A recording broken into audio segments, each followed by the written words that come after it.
1월 초부터 지금 6주간 오늘도 청년 스프링 제자훈련 수련회가 계속되고 있습니다. 또 이번 주 토요일부터 2월 한 달 동안 교회학교 성경학교가 이제 시작이 됩니다. 청년들 위해서 또 교회학교 위해서 많이 기도해 주시고 또 많이 격려해 주시기를 부탁드립니다. 또 2월에는 항존직 선거가 있지요. 선거는 무엇보다도 기도로 준비해야 될 줄 믿습니다.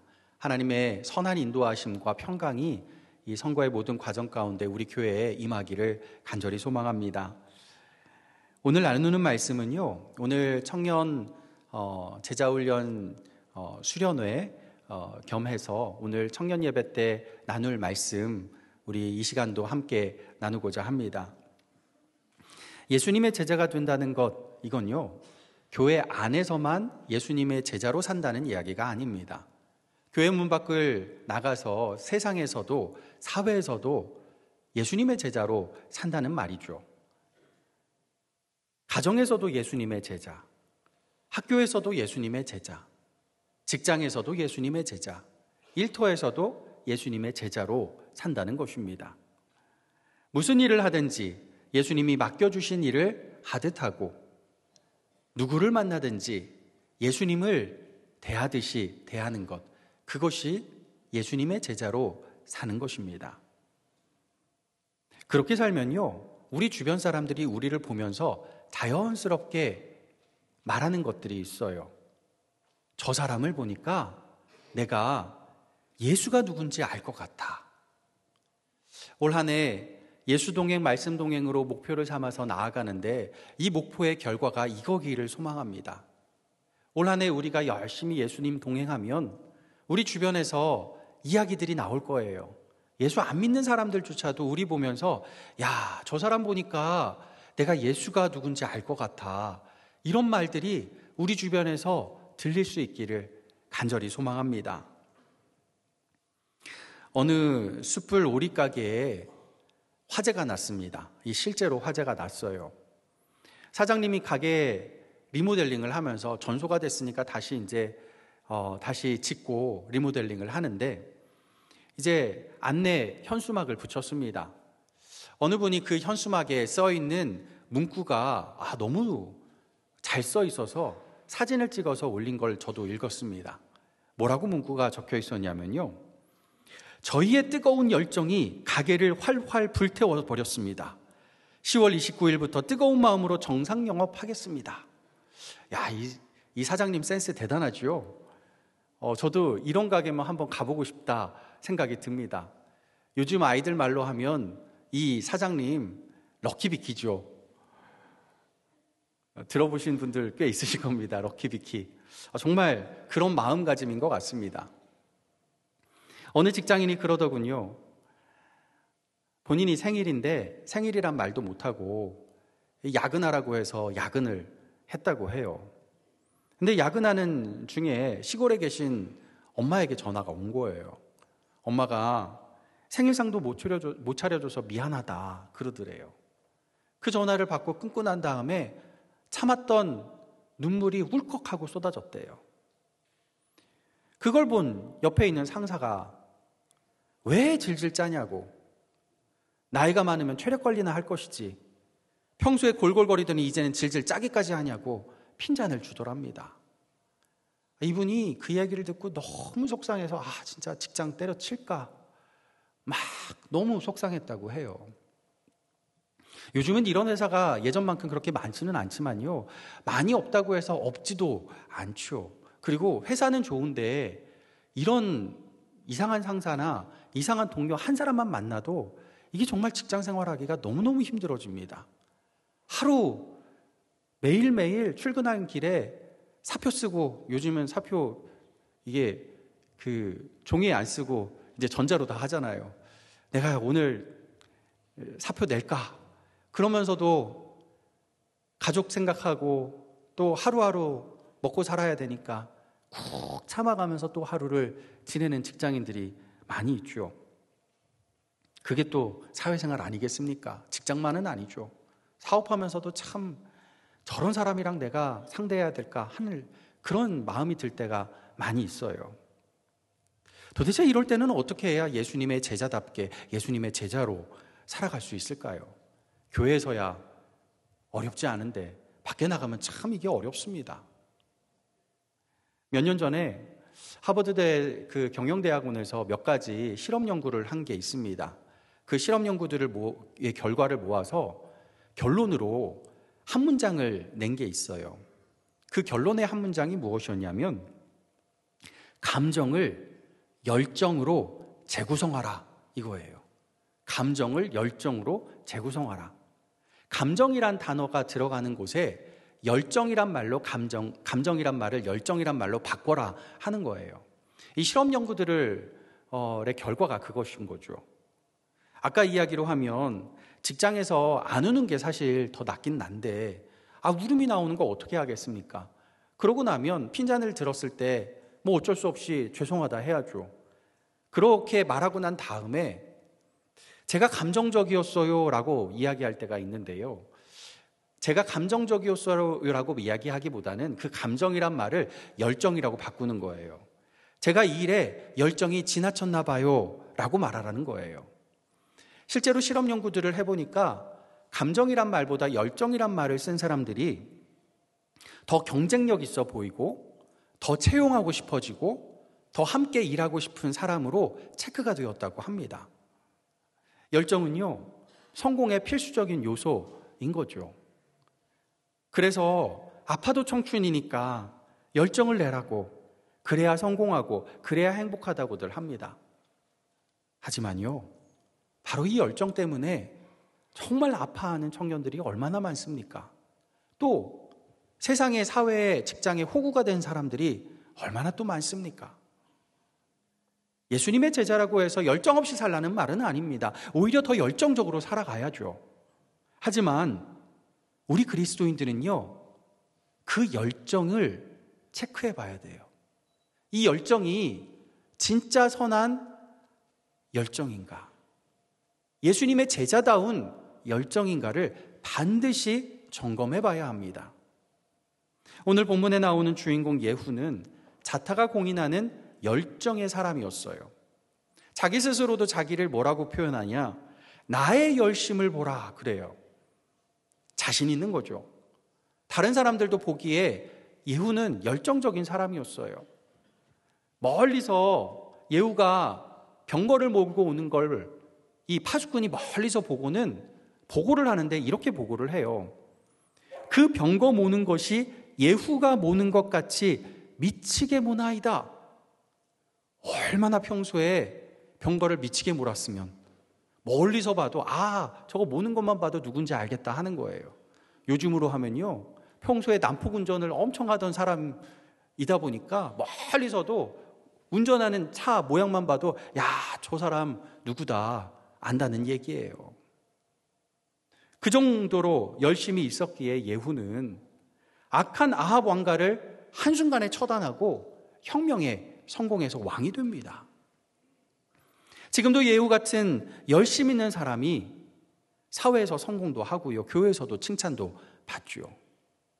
그러나 안타깝게도 예후의 이 열심은 한마디로 포장된 열심이었어요. 우리나라 과자 봉지 같은 거죠. 그런 말 하잖아요. 질소를 샀더니 과자가 딸려오더라.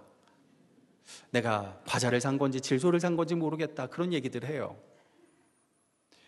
누가요, 중국에서 직구로 이 나이키, 이 마이클 조던 운동화를 샀다고 해요. 혹시나 속을까 아닐까 이렇게 조마조마하면서 직구를 했는데 딱 온 거 보니까 이 포장 상자가 정품 포장 상자인 거예요. 이야, 속지 않았구나, 잘했다 하고 뚜껑을 열고 봤는데 마이클 조던이, 여러분 아시다시피 농구 황제 마이클 조던 날씬하잖아요. 근데 운동화에 그려져 있는 조던이 살이 많이 찐 거예요. 짝퉁인 거죠, 짝퉁. 포장만 정품이면 뭐 하겠습니까? 내용이 짝퉁이면 짝퉁인 거죠. 예후의 열심이 바로 그러했던 겁니다. 그럼 진짜로 선한 열심인지 아니면 선하지 못한 가짜 열심인지 어떻게 구분할까요? 오늘 본문에 두 가지 점검 사항이 나옵니다. 첫 번째 점검 사항은 이거예요. 내 마음은 어디를 향하는가? 북이스라엘 왕 아합과 이세벨은 이스라엘 역사상 가장 악한 왕과 왕비였습니다. 하나님의 백성인 이스라엘 백성을 우상숭배와 점술에 가득 채워 넣었어요. 그 밑에서 군대 장관을 하던 사람이 예후였는데 그 밑에서 군대 장관 노릇은 하지만 마음이 너무 괴로웠어요. 아람 나라와 전쟁 중에 있던 터라 전쟁터에서 군대 장관으로서 지휘를 하고 있던 때 엘리사 선지자가 자신의 제자 한 사람을 이 전쟁터로 보냅니다. 예후의 머리에 기름을 붓게 하죠. 머리에 기름 붓는다는 거 무슨 의미인지 아시죠? 하나님께서 그를 이스라엘의 왕으로 세우셨다는 뜻이에요. 예후는 얼떨결에 기름 부음을 받았지만 그의 열심은 즉시 행동으로 옮겨집니다. 문제는 열심은 좋았는데 열심을 내다 보니 진짜 문제가 드러난 거예요. 혁명이 진행될수록 예후의 잔인함이 드러났어요. 하나님이 명하신 심판의 한계가 있었는데 훌쩍 넘어버려요. 조금이라도 자기를 반대할 것 같은 사람 보이기만 하면 아주 잔인하게 처단해냅니다. 게다가 이 일을 할 때 속임수도 막 쓰고요. 수단 방법을 가리지 않습니다. 그러면서 하는 말이 내가 무슨 수를 쓰든 성공만 하면 하나님께 영광이라는 거예요. 내가 무슨 수로 성공을 하든 성공해서 돈 잘 벌고 그걸로 하나님 사업, 선교 사업 잘 이뤄내면 그거 하나님께 영광 아니냐는 거죠. 맞습니까? 아니에요. 예후는 수도 사마리아를 점령하기 위해 올라가는 길에 레갑 가문의 리더였던 여호나답을 만나게 돼요. 히브리어로 레갑이란 말은 병거라는 뜻이에요. 그러니까 이 레갑 가문은 아마도 이 사마리아 수도를 지키는 수도방위사, 수방사의 역할을 하는 병거 부대의 지휘관 이 가문이었던 것 같습니다. 그러니까 여호나답은 예후가 수도를 점령하기 위해서는 반드시 손잡아야 될 사람이었던 거죠. 그래서 예후가 묻습니다. 15절에 내 마음이 너의 마음을 향하여 진실함과 같이 너의 마음도 진실하냐 합니다. 내가 너를 믿고 동맹을 맺을 수 있겠냐? 이런 질문이죠. 이 질문에 여호나답은 예스 합니다. 바로 여기에 예후의 본심이 그대로 드러납니다. 예후를 왕으로 기름 부으신 분이 누굽니까? 사람이 아니라 하나님이시죠. 그러니 그의 마음은 언제나 하나님께 향하여 있어야 돼요. 그가 손잡을 사람이라면 그 사람의 마음도 하나님을 향하도록 도와줘야 돼요. 그런데 예후는 뭐라고 합니까? 내 마음이 너를 향하고 너의 마음은 내 마음을 나에게 향하고 성공에 쑥 취하니 하나님을 쏙 뺍니다. 하나님께 올려야 할 영광을 내가 차지하고 싶은 거죠. 나만 주목받고 나만 박수받고 나만 영광받아 마땅하다 생각하는 거죠. 그러니 내 성공, 내 영광 가로막는 사람이 있으면 잔인하게 처단해도 아무렇지도 않은 겁니다. 이걸 하나님을 위한 나의 열심이라고 포장하고 있어요. 성경의 기록 외에도요, 예후의 행적이 고대 아수르 제국의 역사책에 기록되어 지금도 남아 있습니다. 그 역사책 기록에 보면요, 예후가 이스라엘 왕으로 즉위하자마자, 지금 오늘 본문의 말씀 바로 이후죠. 즉위하자마자 아수르 왕을 찾아가요. 왜 찾아갔을까요? 이때가 아람과 전쟁하던 때죠. 북이스라엘 위에 아람 있고 아람 위에 아수르가 있어요. 그러니까 전략적으로 아수르와 손잡고 아람을 공격하자, 막아내자 하는 거죠. 아수르 왕에게 공물을 바치고 그 문구에 의하면 그의 발 앞에 비굴하게 엎드렸다고 해요. 하나님 발 앞에 엎드려야 할 사람이 세상 발 앞에 비굴하게 엎드립니다. 이게 말이나 됩니까? 그걸 보고 본문 31절은 말씀해요. 예후는 전심이 아니야. 100% 전심이 아니라 반쪽짜리 반심이라는 겁니다. 오늘 본문 말고 다른 곳에 보면요, 하나님께서 예후에게 그래서 이렇게 말씀하세요. 내가 너를 다윗 가문처럼 세워주려고 했는데, 다윗 가문처럼 영영이 튼튼하게 세워주려고 했는데, 너의 마음이 반심이니까 나도 너의 왕위 4대 만에 끝나게 할 거야. 또 나에게만 꿇어야 할 무릎 아수르에게 꿇었으니 네 평생에 아람 군대가 끊이지 않을 것이고 너의 영토 많이 잃어버릴 거야. 하나님이 그렇게 선포하십니다. 예후는 지금 당장은 성공했어요. 그런데 이게 성공일까요? 아니죠.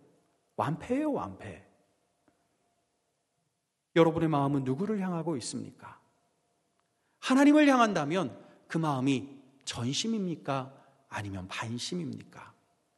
한쪽엔 하나님, 한쪽엔 세상, 한쪽엔 하나님, 한쪽엔 나를 붙잡고 있습니까? 당장 눈앞의 성공을 위해서 돈 몇 푼 더 벌어보겠다고 질소를 반이나 채운 포장된 반심입니까? 그렇게 이룬 성공은 주님 다시 오실 날 질소처럼 다 사라져버리고 말 겁니다. 100% 전심을 주님께 드려야 할 줄 믿습니다. 설사 세상적인 성공 이루지 못한다고 해도 우리가 100% 전심으로 주님을 향한다면 우리 주님이 우리 보시면서 너는 진짜 내 제자야. 칭찬의 칭찬을 아끼지 않으실 줄 믿습니다. 두 번째 점검사항은 이겁니다. 내 열심은 누구의 것인가? 예후는 여호나답을 자기 병거에 올려 태우면서 이런 말을 해요.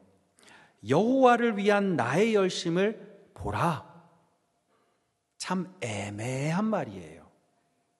분명 포장은 여호와를 위한이죠. 그런데 내용물은 나의 열심이에요.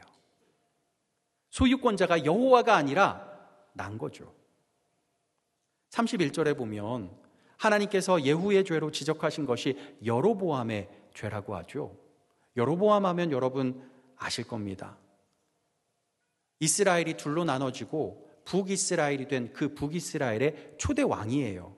솔로몬의 신하였는데 솔로몬이 폭정을 행하는 걸 틈타서 이스라엘 12지파 중에 10지파의 마음을 끌어 자기에게로 와서 그 10지파를 데리고 나라를 두 개로 나눠서 그 중에 한 나라의 왕이 된 거죠.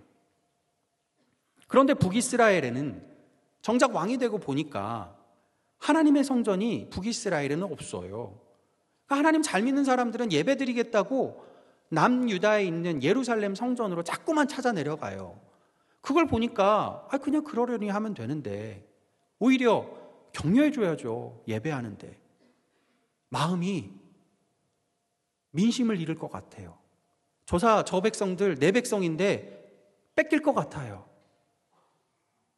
자기 자리, 자기 이익만 생각하는 사람은요, 있지도 않은 허황된 불안감에 빠져버립니다. 그리고 이상한 짓만 해요. 그래서 도출한 결론은 뭐냐? 북이스라엘에도 성전을 짓자, 이왕 지을 거 멋지게 짓자 하는 거예요. 이스라엘이 출애굽할 때 시내산에서 하나님이라고 부르면서 반짝반짝거리던 거 있었잖아요. 만들어 놓은 거. 금송아지. 그걸 만들어서 베델과 단에 세워놓고 이게 너희 하나님이라. 여기서 예배드리면 된다. 대대적으로 광고를 한 겁니다. 자기 자리, 자기 이익만 생각하는 예후는 배워도 꼭 이런 못된 것만 배운 거예요. 내 백성 북이스라엘 사람들을 남유다에 빼앗기고 싶지 않은 거죠. 문제는 이스라엘 백성이 내 백성입니까? 하나님 백성이죠. 하나님 소유죠. 그거를 내 소유, 내 거라고 우기고 있는 거예요. 하나님이 기름 부으신 왕이면 뭘 하겠습니까? 하나님의 것을 강탈한 강도가 되어버렸어요. 오늘 본문에 열심이라는 단어는요, 히브리어로 보면 기본 뜻이 시기, 질투입니다. 이 히브리어 열심이라는 단어가, 같은 단어가 다른 본문들에서는 남의 소유에 대한 것일 때는 시기라고 번역이 되어 있고, 결혼 관계에 쓰일 때는요, 질투라고 번역이 되어 있어요. 예후의 열심은 시기였어요. 남의 소유를 뺏고 싶은 열심이죠. 그 남이 누구죠? 님이라는 글자에 점 하나만 더하면 남이 된다고 하던데, 맞아요. 그거예요. 예후가 빼앗으려고 했던 그 남이 누구냐? 점 하나 빼면 님, 하나님이에요. 하나님.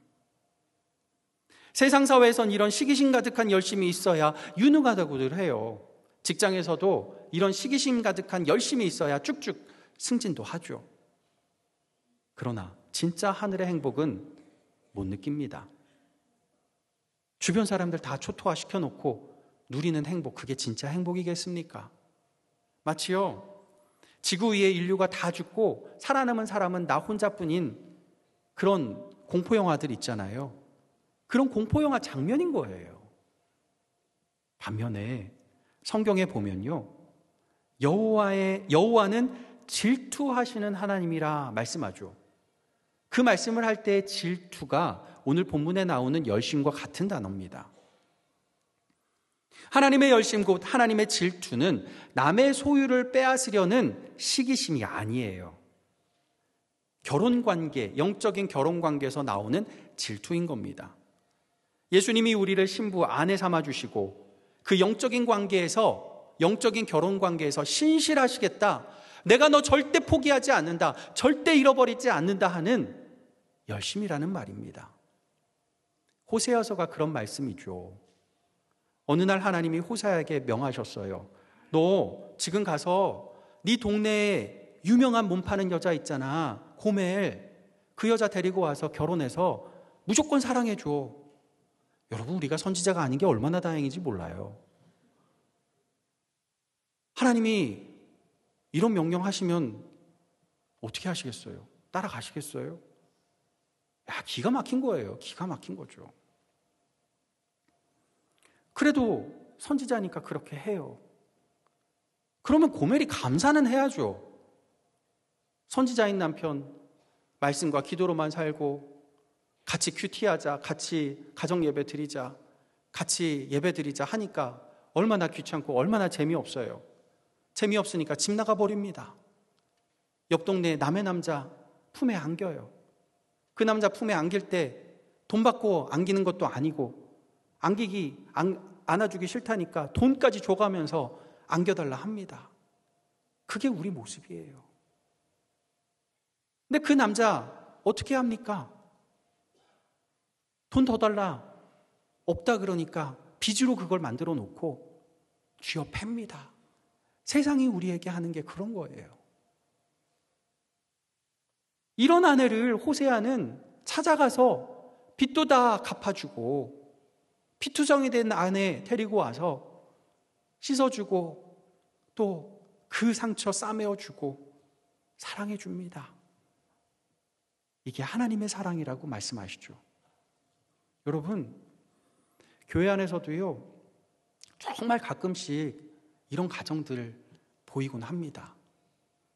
정말 어떻게 저런 남편, 저런 아내랑 살아갈까 하는데 꾹 참고 사랑만 하면서 살아가는 분들이 있어요. 예수님 사랑 아니면 절대로 사랑 못할 그런 사랑을 하시는 분들이 정말 귀한 분들이 있으시죠. 근데 그분들도요, 모르고 결혼했으니까 그렇게 살지, 알면 결혼했겠어요. 근데 호세아는 알면서도 그렇게 살아간 거예요. 하나님은 우리를 알면서도 그렇게 사랑해 주셨다는 거죠. 여러분에게 호세아처럼 가정생활, 사회생활 하라고 하면 하시겠습니까? 저 같으면 도저히 못할 것 같아요. 너무 화나죠. 그러나 호세아도 하나님도 화나는 마음보다 질투 어린 사랑, 나 내 아내 빼앗길 수 없다, 그 질투 어린 사랑이 더 큰 거예요. 포기 못하는 사랑, 이걸 하나님이 하나님의 열심이라고 부르고 계시는 겁니다. 이 열심 때문에 우리 같은 죄인이 여기 있는 거 아니겠습니까? 우리의 죄의 빚을 다 갚아주시려고 예수님 뭐 하셨어요? 십자가에 달려 자신의 목숨을 다 내어주셨습니다. 그리고 말씀하세요. 이제는 제발 서로 사랑하자. 성공도 필요 없고 성취도 필요 없고 아무것도 안 해도 돼. 그냥 내 옆에만 있어 주렴. 우리 예수님이 우리에게 말씀하십니다.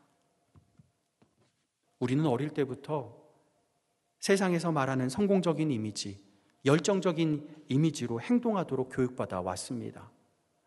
또 그래야 칭찬받았죠. 그것이 행복이라고 세뇌당했어요. 교회에서조차 그러지 않습니까? 그러나 하나님은 내가 학교에서 얼마나 성적을 받느냐, 사회에서 얼마나 성과를 내느냐 전혀 관심 없으세요. 내가 어떤 삶을 살아왔든 또 지금 어떤 삶을 살든 앞으로도 내가 성공하지 못한다 해도 우리 주님은 그것에는 관심이 없으세요. 성공에 마음 두지 말고 하나님께 마음 두고 하나님께 전심을 두고 살라고 하십니다.